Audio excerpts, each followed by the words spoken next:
6 de novembro de 1605. Guy Fawkes é preso na Torre de Londres por ter sido encontrado com 36 barris de pólvora, o suficiente para explodir o parlamento e o rei.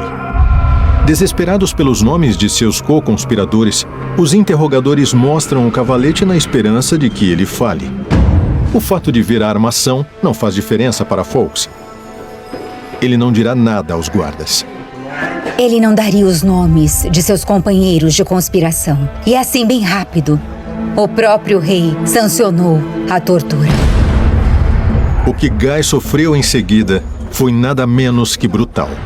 Guy Fawkes foi submetido às piores torturas imagináveis. Ele foi torturado, seus membros foram dilacerados. E, depois disso, ele mal conseguia andar. Na verdade, sabemos que ele mal conseguia escrever o seu nome.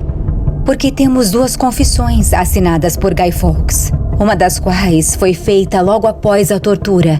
E parece que uma aranha rastejou pela página. Após 2 dias de tortura, ele finalmente revela os nomes de seus co-conspiradores. A Torre de Londres reivindica sua vitória.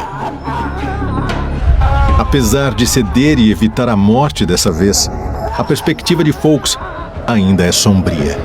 Guy Fawkes passa a maior parte de 1 ano após sua prisão na Torre de Londres. A vida na torre era totalmente miserável, cheia de terror. As condições que ele foi mantido teriam sido as mais severas conhecidas por qualquer prisioneiro. E ele vivia constantemente com medo da tortura. E o pior ainda está por vir.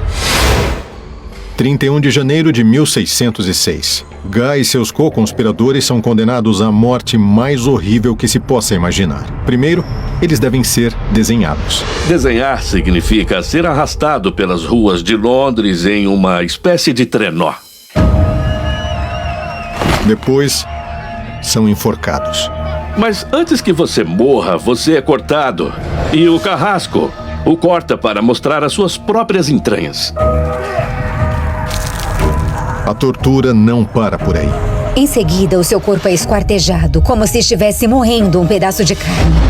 E finalmente, seus vários membros seriam colocados em espigões por toda Londres, como um aviso para outros possíveis traidores.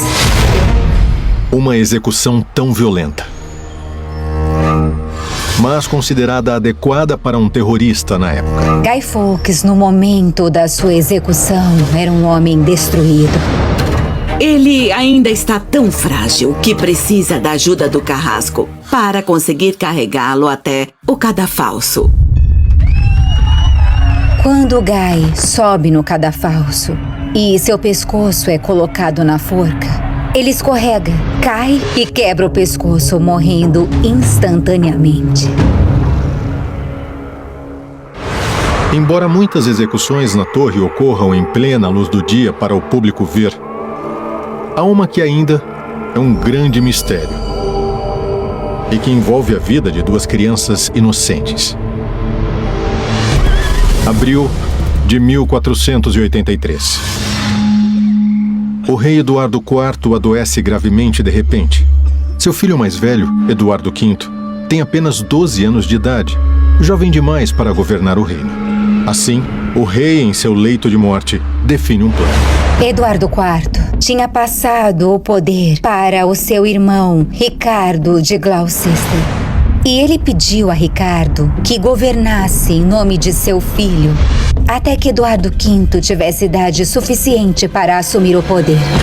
No entanto, Ricardo de Gloucester tinha seus próprios planos para Eduardo V e seu irmão, Ricardo de Shrewsbury, na Torre de Londres. O fato de Ricardo de Gloucester colocar os sobrinhos na torre foi imediatamente visto como bem sinistro. Os rumores começavam a surgir. Até parece que eles vão participar da coroação. Mas, é claro, na verdade, ela se torna uma prisão. Eduardo V e seu irmão estão confinados na torre. Mas por serem da nobreza, são tratados como tal.